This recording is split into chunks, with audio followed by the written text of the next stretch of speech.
হে everyone, তোমাদের প্রত্যেককে competition এই চ্যানেলে আরেকবার স্বাগত। আশা করি তোমরা সবাই খুব ভালো আছো। আমি ভালো আছি, যদিও চশমাটা আমি এখনও পাইনি।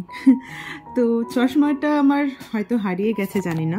তো যাই হোক, চশমার কথাটা আলাদা রাখি। আজকে আমরা এই ব্লগে কন্টিনিউ করব আমাদের মাউন্ট আবুর ব্লগটা, মানে মাউন্ট আবু আমরা ঘুরেছি। দেখো, ব্লগগুলো একটু এদিক ওদিক হয়ে যাচ্ছে, মানে আমরা যেইভাবে গেছি তার সিকোয়েন্সে আমি ব্লগগুলো দিতে পারছি না ঠিকই, কিন্তু চেষ্টা করছি মোটামুটি যেভাবে কভার করা যায়। তো মাউন্ট আবুতে যাওয়ার আগে আমরা গিয়েছিলাম নাক্কি লেক। এই নাক্কি লেকে বোটিং করা যায়, মাছদের খাওয়ানো যায়। বাট আমরা যেহেতু অনেকগুলো স্পট কভার করব, তো আমরা অতটা টাইম পাইনি, কারণ মাউন্ট আবুতে ঘোরার জন্য তোমাদের পুরো একটা দিন প্রয়োজন হয়। বাট আমরা সকালবেলা ওখানে পৌঁছেছিলাম, মানে ভোরের দিকে, এবং তারপর ওখান থেকে খাওয়া দাওয়া করার পরে মোটামুটি আমাদের বলা হয়েছিল যে 1টা থেকে 2টোর মধ্যে আমাদের বাস ছেড়ে দেবে। তো যার জন্য বুঝতে পারছো হাতের টাইম খুব কম ছিল, ওই 9:30 থেকে 2টো। তো আমরা অতটা টাইম দিতে পারিনি, যত তাড়াতাড়ি পসিবল আমরা কিন্তু ঘুরে চলে এসেছি। তো নাক্কি লেকটা খুব সুন্দর ছিল, এবং চারপাশের ভিউটাও খুব সুন্দর। প্রকৃতির জিনিস এমনিতেই সুন্দর হয়, তো তোমরা ভিউটা দেখে নাও।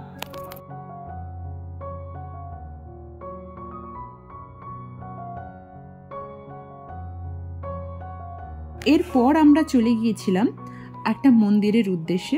হ্যাঁ, আমরা কিন্তু জৈনদের যে মন্দিরটা, অর্থাৎ দিলওয়ারা টেম্পল, আমরা দিলওয়ারা টেম্পলও গিয়েছি। বাট ওইখানে ভেতরে পুরো ভিডিওগ্রাফি একদম প্রহিবিটেড ছিল বলে কোনো ক্লিপ ওখানে আমরা নিতে পারিনি। যেতে যেতেই একটা মন্দির পড়েছিল, এটা মন্দির কাইন্ড অফ মিউজিয়াম ছিল, এবং পুরোটা হলের মধ্যে ছিল বলে আমরা নামিনি, এবং মোটামুটি এখান থেকে আমরা যাতায়াতের পথেই ছোট্ট এই ভিডিওটুকু করে আমরা বেরিয়ে গেছি। এইবার আমরা যাচ্ছি একটা মন্দিরে। তো রাস্তার যে ভিউটা ছিল, রাস্তার ভিউটা অপূর্ব, এবং একটা জিনিস আমি লক্ষ্য করেছি, পুরোই পাহাড়ি এলাকায় না কাগজ ফুল, যেটা আমরা বগেনভেলিয়া চিনি, পুরো রাস্তা জুড়ে ফুটেছিল বিভিন্ন কালারের। তো আমরা গিয়েছিলাম সোমনাথ মহাদেব মন্দিরে, এবং এইখানেও প্রচুর মাছ আছে, অ্যাকোরিয়ামে রাখা যে মাছগুলো, এখানে হচ্ছে মাছেদের খাওয়ানো যায়। আমার এত ভালো লেগেছিল, এবং প্রত্যেকটা ভিডিওতে দেখবে, আমাকে দেখালেই বুঝতে পারবে আমি লাফাচ্ছি। আমি প্রচণ্ড এক্সাইটেড ছিলাম, এতদিন ভূগোলে পড়ে এসেছি মাউন্ট আবু, গুরু শিখর, আজকে আমি নিজের চোখে সেটা দেখবো। তো প্রচণ্ড এক্সাইটেড ছিলাম, এবং 10 টাকা দিয়ে দুখানা আটার গোল্লা কিনেছিলাম মাছেদের খাওয়াবো বলে। তো সেগুলোই খাওয়াচ্ছিলাম। তোমাদের চলো মাছগুলো একটু দেখিয়ে দিই।